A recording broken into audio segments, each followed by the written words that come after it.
Ассалаумағалейкум қазақ бауырым. Бүгін мен саған Payer кошелегіңдегі ақшаңды Каспи Голдыңа қалай аударуға болатынын көрсеткім келіп отыр.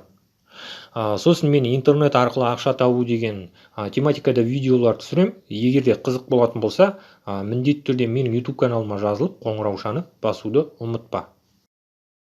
Сонымен Payer кошелегіңдегі ақшаңды Каспи Голдыңа аударып алу үшін саған мынандай сайт керек болады. Сайттың аты Best Change деп аталады. Бұл сайтты телефонмен де, компьютермен де қолдана беруге болады. Бұл сайттың ссылкасын мен осы видеоның астына қалдыратын боламын. Егер де мына сайт саған керек болатын болса, осы видеоның астындағы ссылка арқылы келуге болады бұл сайтқа. Енді бұл сайт арқылы Payerдегі ақшамызды Каспи Голдымызға аудару үшін ең бірінші телефоныңның экранын өзіңе ыңғайластырып үлкейтіп аласың.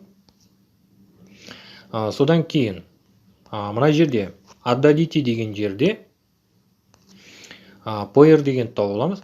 Ол үшін төмен қарай түсеміз. Электронные деньги деген тауып аласың. Электронные деньги дегеніміз міне. Төмен қарай түсеміз тағы да. Payer деген тауып аламыз. Көріп отырғандай Payer дегеніміз міне. Енді сенің Payer кошелегіңнен аударайын деп отырған ақшаң доллар болатын болса, мына жерде Payer USD деген таңдайсың.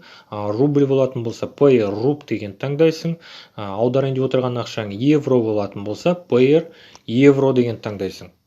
Мен мысал ретінде Payer RUB деген таңдаймын. Payer RUB деген таңдадым. Тағы да жоғары қарай көтерілеміз. Енді получите деген жерде интернет банкинг деген тауып аламыз. Ол үшін төмен қарай түсеміз. Көріп отырғандай интернет банкинг дегеніміз міне. Төмен қарай түсеміз. Каспи Голдты тауып аламыз. Көріп отырғандай Каспи банк дегеніміз міне. Сосын көріп отырғандай бұл сайт арқылы Payerдегі ақшаңды Каспи банктан бөлек басқа да банк карточкалерге аударып алуға болады екен. Мысал үшін Халық банкқа, Сбербанкқа, Форте банкқа немесе Жусан банкқа аударып алуға болады. Мына жерде сенде бар карточкалер болмаса, мына жерден Visa, MasterCard, KZT деген таңдап алуға болады. Егерде басқа банк карточкасына шығарғың келетін болса, яғни аударғың келетін болса. Енді бұл жерде Каспи банк деген таңдаймыз.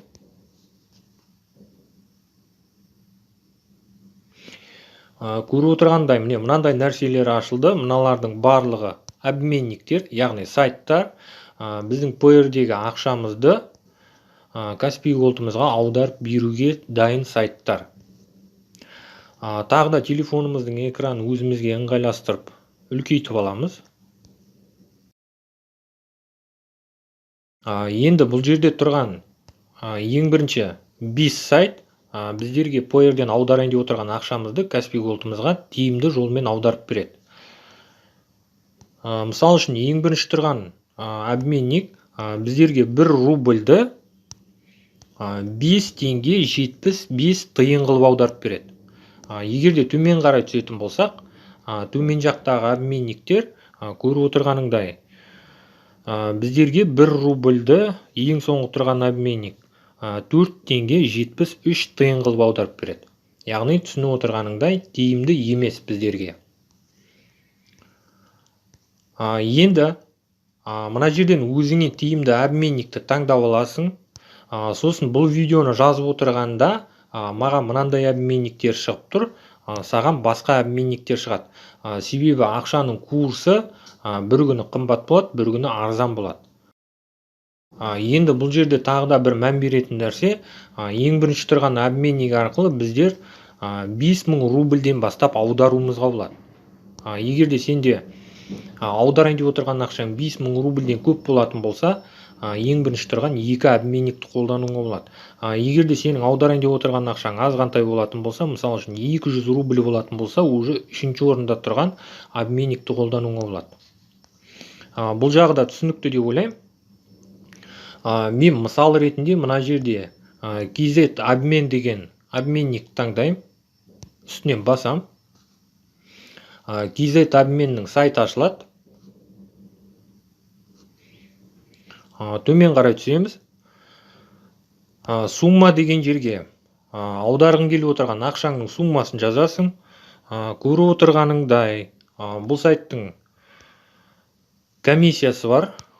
1000 рубль аударатын болсаң 9 рубль 50 копейка комиссиясы бар екен. Яғни сенің Payeer кошелегіңде 1000 рубльден көп болу керек ақшаң. Себебі мына сайттың да комиссиясы бар, Payeer кошелектің де комиссиясы бар. Егер де сен 1000 рубль аударатын болсаң мына сайт арқылы, Payeer кошелегіңдегі ақшаң 1050 немесе 1100 рубль ақша болу керек. Бұл жағы да түсінікті деп ойлаймын. Мына жерге өзіңнің Payeer кошелегіңнің счетін жазасың. Төмен қарай түсеміз. На карту деген жерге Каспий Голдыңның 16 санын жазасың. Имя владельца карты деген жерге Каспий Голд карточкаңның сыртындағы фамилия қалай жазылып тұр, дәл солай жазасың. Имя владельца карты деген жерге Каспий Голдыңның сыртындағы адамның аты қалай жазылып тұр, дәл солай жазасың. Отчество деген жерге ештеңе жазбай ақ қойсаң болады. Ваш ин деген жерге өзіңнің иніңді жазасың. Телефон деген жерге өзіңнің мобильный телефоныңды жазасың. Email деген жерге өзіңнің қолдан жүрген электронды почтаң жазасың. Содан кейін мына жерде обменять деген кнопканың үстінен басасың. Обменять деген кнопканың үстінен басқаннан кейін мына сайт саған инструкция жібереді. Сол инструкция бойынша мына сайттың Payeer кошелегіне аударайын деп отырған ақшаңды аударып жібересің ең бірінші.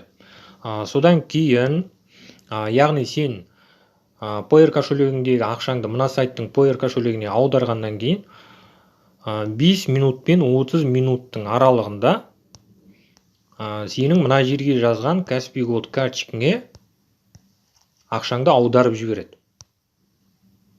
Яғни түсінгеніңдей Payeer кошелегіңдегі ақшаңды Каспий Голдыңа осылай аударып алуыңа болады.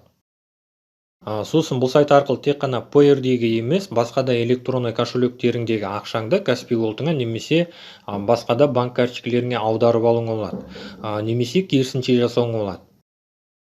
Сонымен бұл видеоны мен осы жерден аяқтағым келіп отыр. Егер де бұл видео саған ұнаған болса, міндетті түрде видеоға лайк бас, комментарий жаз, әртүрлі әлеуметтік желілерде достарыңмен бөліс. Сонымен келесі видеода кездескенше.